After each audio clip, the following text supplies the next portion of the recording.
We don't have any image on the monitor. Oh, here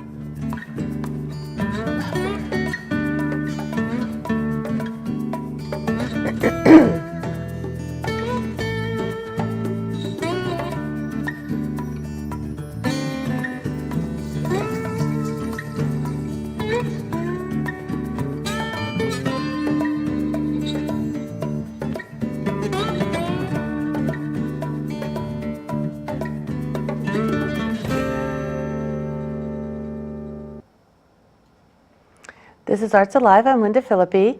My guest today is Dave Hansen, and Dave is a metal artist. He's also a longtime participant in the Art Harvest Studio Tour. So welcome. Thank you. I'm glad you could be here today. Mm-hmm. And you said, we were counting, and you said you think this is your 8th year Yes. on the tour. That's pretty amazing. Yeah. You're one of the old timers now. Almost.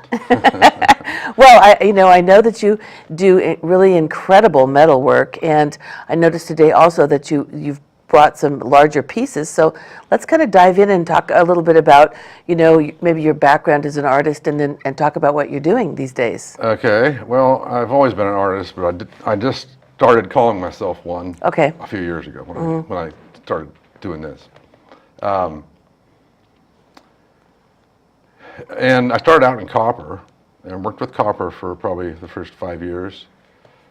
And then about a year and a half ago, I guess maybe it's 2 years ago now, I had a piece of copper, and every piece that I made out of it fell apart. Really? 3/4 of the way into a piece, it would get cracks in it. And so I'd say, something's wrong with that. And so I start over in a new piece. 10 pieces. No way. Until I used that whole sheet up. So there was something wrong with the copper. I didn't know it at the time. But this piece was one of the pieces that came out of that sheet. And if you hold it up to the light, you can see that it's just full of holes. Little tiny holes. Cracks all over the place. You could put a candle in there and then his head would glow. It's just riddled. And this is one of the ones that came out the best. I mean, that cracked the least. But so after that year's worth of work that didn't do what it was supposed to, I had been invited to be in an exhibition with 20 other metalsmiths, 10 from Japan and 10 from the US. Wow. And there was a deadline to make 2 pieces for this show. Okay. And as the deadline was approaching, I kept having all these problems with the stuff cracking. Right. So I gave up on copper and went and bought a sheet of brass. And I made the pieces for the show. And then I've been working in brass ever since.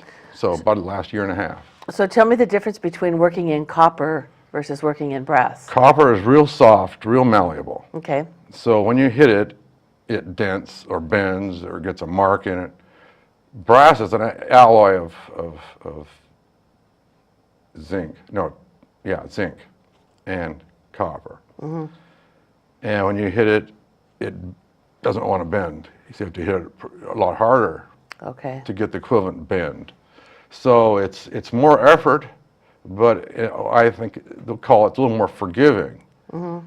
Because copper, if you don't mean to hit it and you hit it, you've changed it. Mm-hmm. And so you have to hit it with more intention. Mm-hmm. So, and I've been working with heavier gauge, heavier thickness, and bigger. And so it's a little more work, but it gets a different result too. Well, it's really beautiful. Yeah, it's more gold. I can put a patina on it too, like you do with copper. These are just plain brass. Okay, so I know that before the camera started rolling, we were talking a little bit about your actual process. So to make this, you start out with... I start with a flat sheet. That was probably that big around. Okay. Of copper, of brass. And then you start hammering over a stake, over like an anvil. Oh. And you start in the middle of your piece, at the base. You're working this way, like that. Right. And so you mark where your base is going to be, and you start pounding around in circles until you get to the outside. And then it'll look slightly like that. Mm-hmm. And each round, then you heat it to relax the molecules again. They go back to soft. And then you hammer. Hammer hardens, heat softens. And each time you can get the diameter maybe reduced by 1/2 inch. So it's got to go from, like, say, 24 inches. Each round you get it to 1/2 inch. To get it to this size here, that outside diameter, Oof. takes a long, Forever. long time. Yeah. I have more work in that piece than any other piece I've made. That's my, whatever that word is. Magnum opus or Yeah, something. Yeah. something like that. So now I'm back to copper, though. Are you really? I have both brass and copper in my inventory, but I finally decided to work with copper again, just because I To give your arm a rest? got over that cracking issue. Okay. I figured that it was a problem with that sheet, Okay. and so I am right now working on a bunch of vases, 4 of them. I'm about like 3/4 of the way through on each of them, and they're out of 19 gauge copper, and it's working fine, no cracks. So when you have a bad sheet, is there anything you can do with it? You can't melt it down and do anything with it? No, or you can make real flat things, Okay, like just trays like a or tray, right. shallow bending. But when you start to get extreme like this, it just no. And I talked to a lot of people, and they didn't help me. It's like they'd never heard of that before, but it was clearly That's just weird. just really weird. You know, it must have been just like a sign from the universe. You were meant to try something different, right? Well, and the one thing I did get out of it is that when I found these cracks appearing, well, you had to work around them, in effect, because you keep hammering on the crack, it just gets bigger. And I ended up getting some pieces that are more abstract, Okay. because I kind of played with the cracks, in effect, and exaggerated them and so on, because I didn't want to just throw everything No, away. I mean, you've already done it, yeah. So that was all well and good. A couple things that are happening, though. This show that I got invited to be in, it started out in Portland for a month, in the Pearl at a gallery and then Museum of Contemporary Craft. Oh, okay, yeah. And then it went to San Francisco for a month at the Velvet Da Vinci Gallery. Nice. And about a month later, because I wasn't checking up on things, I found out that one of the pieces that I had 2 pieces in the show, sold when I was in San Francisco. Great. So that was good for me, because I had never had a piece in San Francisco. Nice. Let alone selling in San Yeah. Francisco. So that was good. And I happened to be back in San Francisco, or get to San Francisco about a month ago. And so we went to the Velvet Da Vinci Gallery, and I visited there, the gallery. So. That's really nice. And I just got a call a couple days ago from 1859 magazine. Oh, wow. They want to do a story. Fabulous. That's great. Yeah. Great so news. it's like, wow. Yeah. So that's pretty cool. Nice.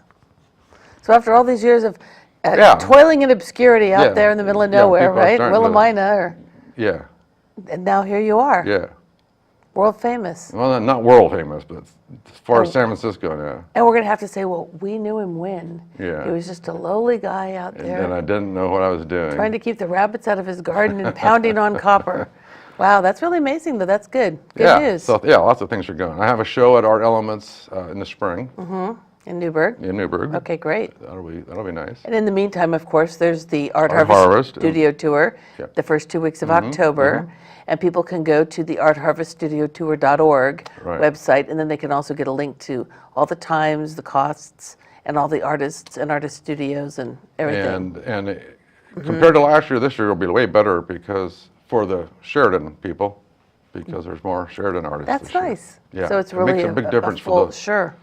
People want to feel like they can do a whole day out there. Right. Yeah, I think we've got 2 or 3 new artists on Good. compared to last year. Maybe 4. Do you know how many artists there are this year? Like total, it might be close to 40. Wow, okay, good. So, Yeah, should be a good year. I would think so. Well, it sounds like you've just got a lot going on. I do. Now, let's talk about this guy, because This this guy. is interesting. I don't think I've seen Yeah. anything quite like this. I wanted to do a head, and unfortunately, it was that bad sheet of copper. Yeah, And so now I'm going to work on it. it's his Do one with- whole head. Yeah. Okay, So I guess if it- now I have some good copper. To do the real fine detail like this, you need copper rather than brass. Brass, you just can't get that tight a detail. it's too hard to work with. It's just not, it doesn't bend tight enough, And so I'm looking forward to trying some things like this without cracks appearing. That will allow me to, you know, put an actual chin on it. And Oh, right. I mean, right. there's lots of things here that I just had to. Well, I was going to say, you let it know, go. maybe you could artfully drape a necklace just to disguise the lack of the chin. But then I thought, well, maybe it's supposed to be a man. It doesn't really matter. You know, Yeah. it's- Well, it's I'm just kidding you. You know, I like it. It was salvaging the piece. Sure, at no. That point.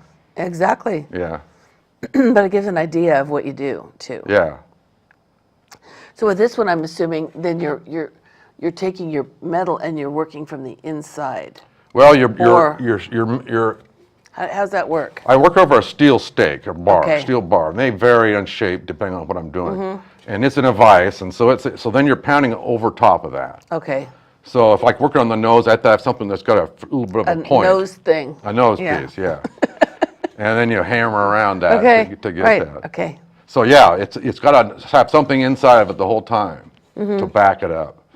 The traditional way of doing this would be to fill this thing full of pitch or wax. And so it becomes a solid block, and then you hammer on the outside and concave it in a little bit without it getting a big old dent. Oh, against the Because it's got something innards. behind it. Right. I see what you're saying. Okay. But I didn't like, I thought that was way too much work. Really? Because then you have to melt it out and heat it and then fill it back up again. Okay. I see And what do you're that saying. for every round. Oh, I see, for every round, of course. For of every course. round. So I just said, forget that. I'm just going to do it all with steel stakes, which Wow. is unconventional, but It works for you. it works. It works. Okay. So that's exactly how much fun you have is Yeah. pushing the boundaries That's the and trying advantage new of being things. self-taught. Is that you don't know how not to do it, so you try it. And you say, how tough can it be? Yeah, exactly. And it can be pretty tough. But Yeah. And if you really don't like it, you can use it for a doorstop. You can. You can. That's incredible, really. Yeah, it's a pretty amazing craft, really. You know, what still got me hooked is just the impossibility of this starting out flat and getting to this shape without a seam, with just a hammer. So now, are there other types of metal that you're interested in exploring? Well, I would like to play with gold and silver, but I can't afford it. Well, yeah, not a gigantic sheet. Right. That would be It'd be billions like- of dollars. Yeah, and I mean, there's people that do that, but Yeah. I'm not in that market right now. Okay. This is affordable. These metals Yeah. aren't much different. The materials cost, rather compared to the piece when you're finished, it's like wood, you know. It's just really all your time that you Yeah, have in it's the it. time. Yeah, you get a Okay. big block of wood, it costs you something, but you put a lot of time into carving it. Sure. And this is kind of the same thing. The I see. metal isn't that expensive. It's the hours and hours. Yeah. I mean, this probably took what? I mean, I can't even imagine how many hours. It was. You don't want to yeah. know. Yeah, it's one of those things you just work on it a little bit every day. And sooner or later you get there. Sooner or later, you think, by God, this thing's coming together. Yes. And it And gets more exciting as you get down toward the end. Well, sure, of You know, course, as this starts getting narrower and narrower, it's like, oh, wow, it's starting to look. And then you drop it and you get a big dent in it. Yeah. And you have to go back and fix the dent. Wow. Well, Dave, I really appreciate you coming in today. Oh, thank you. It's lovely to see what you're doing, and I'm looking forward to you know, what you come up with in the future. But congratulations and best wishes for the tour. Thanks. Yeah.